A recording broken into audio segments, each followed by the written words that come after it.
आज 16 अक्टूबर है और हम इस 16 अक्टूबर को पिछले वीक यानी 9 से 14 अक्टूबर के बीच जितने भी करंट अफेयर हमने पढ़ा उनका आज हम इस वीडियो में रिवीजन करने वाले हैं। आइए चर्चा करते हैं हमने जिन जिन टॉपिकों को पढ़ा है पूरे वीक में यानी 9 अक्टूबर से 14 अक्टूबर के बीच उन सब के बारे में आज हम चर्चा करेंगे। आइए आज जो हमारा पहला रहा, international counselling on archive Congress Abu Dhabi में आयोजित हुई। International council on archive Congress जो मीटिंग हुई कहाँ पर हुई? अबू धाबी हुई। अबू धाबी में आयोजित किया गया। सेना कमांडरों का सम्मेलन नई दिल्ली में आयोजित होने वाला है। आगे 17वें CII वार्षिक पर्यटन शिखर सम्मेलन का उद्घाटन सत्र मुंबई में आयोजित हुआ। कहाँ पर? पर्यटन शिखर सम्मेलन सत्र इस वर्ष मुंबई में आयोजित हुआ। छठवां वार्षिक प्रौद्योगिकी सम्मेलन इन्फिनिटी 2023 में नोएडा में आयोजित हुआ। अगर इसके बारे में आप डिटेल जानना चाहते हैं तो वीडियो देखिए पिछला वीक। अब इस वीडियो में हम केवल रिवीजन करेंगे। भारत ने IORA के में उपाध्यक्ष का पद ग्रहण किया। अब देखिए यहाँ पर नाम आया है IORA। ये आप क्या होता है तो India India Indian Ocean Rim Association. क्या होता है? इंडियन ओशियन रिम एसोसिएशन यानी हिंद महासागर परिदीप संघ। देखिए इसकी ये जो स्थापना होती है 5 मार्च 1997 में होती है। इसमें सदस्य देश कितने हैं तो 21 सदस्य देश हैं। और इसका मुख्यालय कहाँ पर पड़ता है तो मॉरिशस। इसके जो वर्तमान महासचिव हैं कौन है तो KV भागीरथ जो भारत के ही हैं। लैंडस्केप और बागवानी एक्सपो 2023 का 16 संस्करण कहाँ पे हुआ? मुंबई में हुआ। आगे बात करते हैं सब शिखर और सम्मेलन, जो प्रमुख शिखर और सम्मेलन इस बीच हुए उनके बारे में। 9वां P20 शिखर सम्मेलन नई दिल्ली में आयोजित होगा। तो ये G20 के में सदस्य जितने शामिल हैं उनके संसद सदस्यों को लेकर है। इसका नेतृत्व भी भारत के संसद सदस्य ही करेंगे। 8वां ब्रिक्स अंतरराष्ट्रीय प्रतियोगिता सम्मेलन नई दिल्ली में आयोजित किया गया। निर्मला सीतारमण विश्व बैंक और IMF में वार्षिक बैठक में भाग लेंगी। अब देखिए यहाँ पर दो नाम आए हैं, एक तो विश्व बैंक और एक IMF। इनके बारे में जान लें। विश्व बैंक यानी इसका मुख्यालय कहाँ पर होता है जो पूछा जाता है, हेडक्वार्टर पूछा जाता है। इसका हेडक्वार्टर कहाँ पर है? न्यूयॉर्क में है। इसकी स्थापना कब होती है तो द्वितीय विश्व युद्ध के दौरान 1944 ईस्वी में होती है। और IMF यानी इंटरनेशनल मॉनेटरी फंड, इसकी स्थापना कब होती है?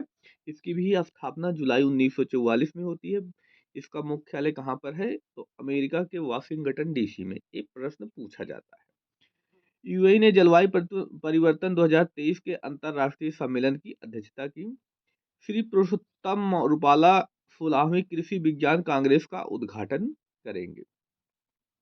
आगे बात करते हैं अगली सुर्खियां। अब जो पुरस्कार और सम्मान इस वीक दिए गए उनके बारे में, यानी 9 अक्टूबर से 14 अक्टूबर के बीच जो पुरस्कार और सम्मान दिए गए हम उनके बारे में हम बात करेंगे। सहेला को दक्षिण एशिया प्रीमियर जियो मामी मुंबई इंटरनेशनल में होगा। सहेला का दक्षिण प्रीमियर जियो मामी मुंबई इंटरनेशनल में होगा। जल संसाधन विभाग ने 5वां राष्ट्रीय जल पुरस्कार 2023 लॉन्च किया। याद रखिएगा, जल संसाधन विभाग ने क्या किया? 5वां राष्ट्रीय जल पुरस्कार 2023 में लॉन्च किया। पीयूष गोयल ने राष्ट्रीय बौद्धिक संपदा पुरस्कार प्रदान किए। माइकल डगलस को सत्यजीत रे लाइफ टाइम फिल्म पुरस्कार के लिए सम्मानित किया गया। R कृष्णमूर्ति राजनीतिक नेतृत्व में दलीप सिंह सौद पुरस्कार मिला। R कृष्णमूर्ति को राजनीतिक नेतृत्व के लिए क्या मिला? दलीप सिंह सौंद पुरस्कार मिला है। आगे हम देखें यहाँ पर चर्चा करेंगे। नाम आया है किसका? राष्ट्रीय जल पुरस्कार का। 5वां राष्ट्रीय जल पुरस्कार 2023 तो किसको दिया गया? सबसे इम्पोर्टेंट ये जान लें, AROH संस्था को दिया गया। जो ये 5वां राष्ट्रीय जल पुरस्कार 2023 में लॉन्च किया गया, ये किसको दिया गया? तो AROH फाउंडेशन को राष्ट्रीय जल पुरस्कार 2023 दिया गया है प्यारे मित्र। इसको भी आप नोट कर सकते हैं, यहाँ पे भी प्रश्न बनेगा। अब आगे चर्चा करते हैं। अभी पुरस्कार और सम्मान से ही एनटीबी फोर्स की विश्व के सर्वश्रेष्ठ नियोक्ता 2000 सूची में शामिल किया। एनटीपीसी को फोर्ब्स की विश्व की सर्वश्रेष्ठ नियोक्ता 2023 की सूची में शामिल किया गया। एनटीपीसी एनटीपीसी यानी national thermal power corporation. The Vaccine War को ऑस्कर लाइब्रेरी द्वारा अकादमी कलेक्शन में स्वीकार किया गया। ऑक्सफोर्ड लाइब्रेरी में शामिल होने वाली यह भारत की पहली मूवी है, इसलिए बहुत ही इंपॉर्टेंट हो जाएगी। को क्या है, द वैक्सीन वार, जो कोरोना काल में वैक्सीन को लेकर जो चली थी, उसी के लिए मूवी ये बनाई जा रही है। भारतीय अमेरिकी गीतांजलि राव को अमेरिका की प्रथम महिला जिल बिडेन ने सम्मानित किया। नोबेल नोबेल अर्थशास्त्र पुरस्कार 2023 क्लाउडिया गोल्डिन को प्रदान किया गया। किसको दिया गया? क्लाउडिया गोल्डिन को। देखिए, नोबेल से प्राइज हमने पूरा डिटेल वीडियो बना दिया है। अभी जो दिए गए, अभी हमने उसको नहीं बनाया, उसको जल्दी वीडियो लाने वाले हैं। देखो, अब यहीं पर बताते हैं कैसे याद करना है। एक माध्यम देखिए, गोल्ड गोल्ड क्या होता है? किसी देश की अर्थव्यवस्था में बहुत बड़ा योगदान देता है। गोल्ड, जिसके पास गोल्ड रहेगा उसके पैसे की वैल्यू उतनी ही ज्यादा रहेगी। तो गोल्ड क्या दर्शाता है? कहीं ने रुपए पैसे से दर्शाता है, तो रुपए पैसे से संबंध किस में होता है? तो अर्थशास्त्र में होता है। तो ऐसे आप याद कर सकते हैं। इसी तरह के ट्रिक हम लेकर आने वाले हैं, तो इसलिए आप हमें चैनल को सब्सक्राइब कर लीजिए, क्योंकि यहीं पर जानकारी मिल जाएगी। हंसल मेहता की स्कूप ने बुसन इंटरनेशनल फिल्म फेस्ट में सर्वश्रेष्ठ सीरीज का पुरस्कार जीता है।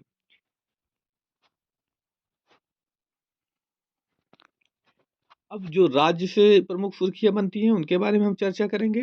राज्य से कौन कौन सी प्रमुख सुर्खियां बनती हैं, तो ध्यान दीजिएगा। सीएम योगी आदित्यनाथ ने मिशन शक्ति के चौथे संस्करण का शुभारंभ किया। अब ये नाम आया है मिशन शक्ति का। योगी आदित्यनाथ उत्तर प्रदेश के सीएम है, सभी को पता होगा, लेकिन मिशन शक्ति के बारे में हम चर्चा करेंगे। देखिए, मिशन शक्ति ये है क्या? तो जितनी भी छात्राएं हैं उनको आत्मरक्षा के लिए प्रशिक्षण करना इसका मेन उद्देश्य होगा। ये कब? प्रत्येक विद्यालय में शनिवार के दिन इसका आयोजन किया जाएगा। याद रखिएगा, छात्राओं को उनकी आत्मरक्षा का प्रशिक्षण दिया जाएगा। इसमें कैसे वो अपनी आत्मरक्षा कर सकती है। और दूसरा काम क्या किया जाएगा? जो छात्राएं विद्यालय में नाम लिखवा लिए हैं और रेगुलर वो नहीं आ पाती, तो उनका काम, अध्यापकों का काम होगा कि उनके घर जाकर पता करें क्यों नहीं आ रही है, उनको पढ़ाई के प्रति जागरूक करें। ये मेन उद्देश्य रखा गया है मिशन शक्ति का। आगे बात करते हैं। केंद्रीय स्वास्थ्य मंत्री नागालैंड के पहले मेडिकल कॉलेज का उद्घाटन करेंगे। अब देखिए, केंद्रीय स्वास्थ्य मंत्री नागालैंड में बताया गया कि पहले मेडिकल कॉलेज का उद्घाटन करेंगे। तो पहला है, केंद्रीय स्वास्थ्य मंत्री हैं कौन? तो डॉक्टर मनसुख मांडविया। क्या है? केंद्रीय स्वास्थ्य मंत्री डॉक्टर मनसुख मांडविया है। और कॉलेज का नाम क्या है जो नागालैंड में बनाया जा रहा है? Nagaland institute of medical sciences and research है। 2 दिवसीय लद्दाख जास्कर उत्सव के 8वें संस्करण का उद्घाटन किया गया। लद्दाख में जास्कर उत्सव मनाया जाता है। जास्कर श्रेणी भी लद्दाख में पाई जाती है, तो ये आसानी से उससे रिलेट करके याद कर सकते हैं। बिहार के मुख्यमंत्री नीतीश कुमार ने रबी महाभियान 2023 का प्रारंभ किया। ये रबी महाभियान क्या है? तो रबी की फसलों में, रबी के फसलों के प्रति लोगों को जागरूक करने के लिए यह अभियान चलाया गया है। रबी की फसलों को क्या किया गया प्यारे मित्र? उसमें होने वाले लाभ उसमें कैसे की जाए, तो एक ग्रामीण स्तर पर एक चौपाल यानी एक सभा के जैसे आयोजन करके लोगों को इसके प्रति जागरूक करने का प्रयास किया जाएगा। बिहार में शिक्षकों का टेस्ट माध्यम से सरकारी कर्मचारी का दर्जा दिया जाएगा। जैसा भी बिहार सरकार ने तय किया था कि जितने भी टीचर हैं उनको क्या किया जाएगा? सरकारी कर्मचारी का दर्जा दिया जाएगा। लेकिन कब? एक इन्होंने तय किया कि अब एक टेस्ट लिया जाएगा, टेस्ट के माध्यम से यह तय किया जाएगा कि किसको सरकारी कर्मचारी का दर्जा देना है, किसको नहीं देना है। महिलाएं और जल संवाद श्रृंखला का समापन कार्यक्रम प्रयागराज में हुआ। कहाँ पर? महिलाएं और जल संवाद कार्यक्रम का समापन कहाँ पर हुआ? प्रयागराज में हुआ। आगे बात करते हैं राज्य मामले से ही। मिशन शक्ति का चरण 14 अक्टूबर को लॉन्च होगा। कब? 14 अक्टूबर को। मिशन शक्ति क्या है इसके बारे में हम बता ही दिए। उत्तर प्रदेश की एक योजना है जिसमें बालिकाओं को क्या किया जाएगा, शिक्षित आत्मरक्षा का प्रशिक्षण दिया जाएगा। मानसिक स्वास्थ्य और परामर्श के लिए टेली तकनीक का उपयोग करने के लिए यूपी को मिला पुरस्कार। इम्पोर्टेंट है, मानसिक स्वास्थ्य और परामर्श के लिए टेली तकनीक का उपयोग करने के लिए यूपी को पुरस्कार मिला है। बिहार उद्योग विभाग बेंगलुरु इन्वेस्ट समिति का आयोजन कर रहा है। बिहार उद्योग विभाग बेंगलुरु में, कहाँ पर? बेंगलुरु में इन्वेस्ट समिति का आयोजन कर रहा है। यूपी सरकार 1100 महिला बीट कांस्टेबलों को गुलाबी स्कूटर देगी। इंपॉर्टेंट है, कितने? 1100 बीट कांस्टेबलों को गुलाबी स्कूटर देगी। महाराष्ट्र सरकार ने लेक लड़की योजना शुरू की।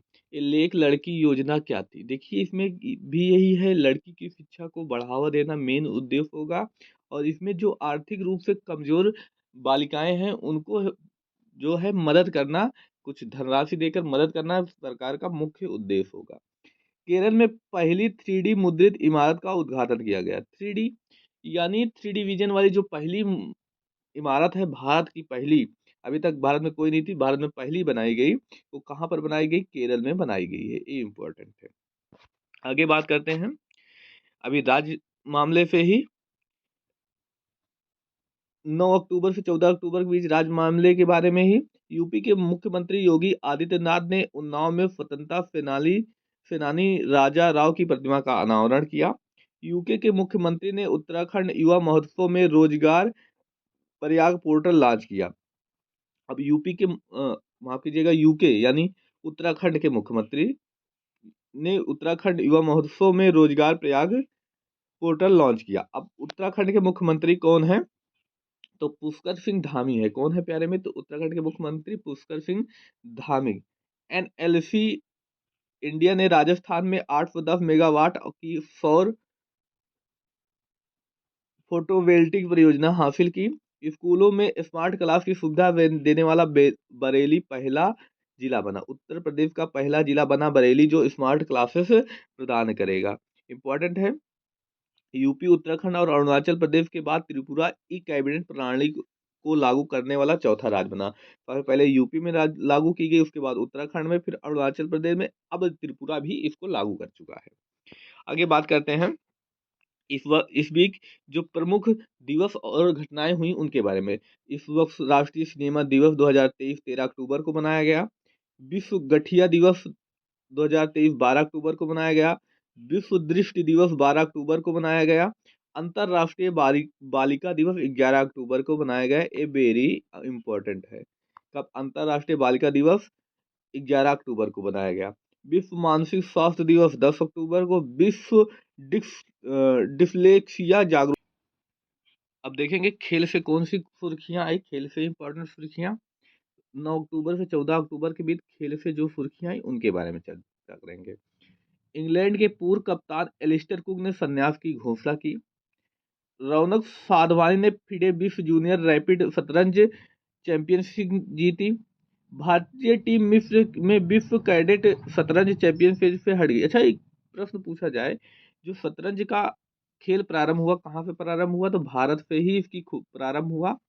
विश्व पुरुष एथलीट ऑफ द ईयर 11 नामांकित व्यक्तियों में नीरज चोपड़ा को भी शामिल किया गया। इंपॉर्टेंट है, आईओसी यानी इंटरनेशनल ओलंपिक काउंसिल ने चार्टर के उल्लंघन में रूसी ओलंपिक समिति को निलंबित कर दिया। आईओसी के अध्यक्ष थॉमस बाग ने मुंबई में कार्यकारी बोर्ड की बैठक और अध्यक्षता की। ये इंपॉर्टेंट। आगे बात करते हैं अगली सुर्खियों के बारे में। अगली सुर्खियां कहाँ से हैं? खेल से ही है।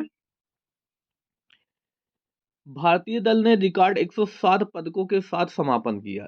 107 पदक, इसमें जो अभी चीन में हो रहे थे एशियाई खेल, पहली बार भारत ने 100 का आंकड़ा छुआ है। ये इंपॉर्टेंट है। एशियाई खेल पर हम वीडियो ला देंगे, उसके आने तक आप हमारे चैनल को सब्सक्राइब कर लीजिए, नोटिफिकेशन बेल को ऑन कर लीजिए, जिससे वीडियो मिलते ही आपको नोटिफिकेशन प्राप्त हो जाए।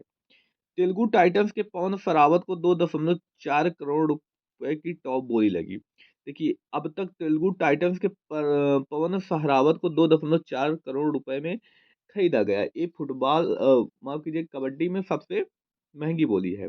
जॉनी बेस्ट्रो ने 100 वनडे कैप प्राप्त की। जॉनी बेस्टो को 100 वनडे कैप प्राप्त हुई, यानी जॉनी बेस्टो ने अभी वर्ल्ड कप में 100वां अपना 100वां वनडे खेला।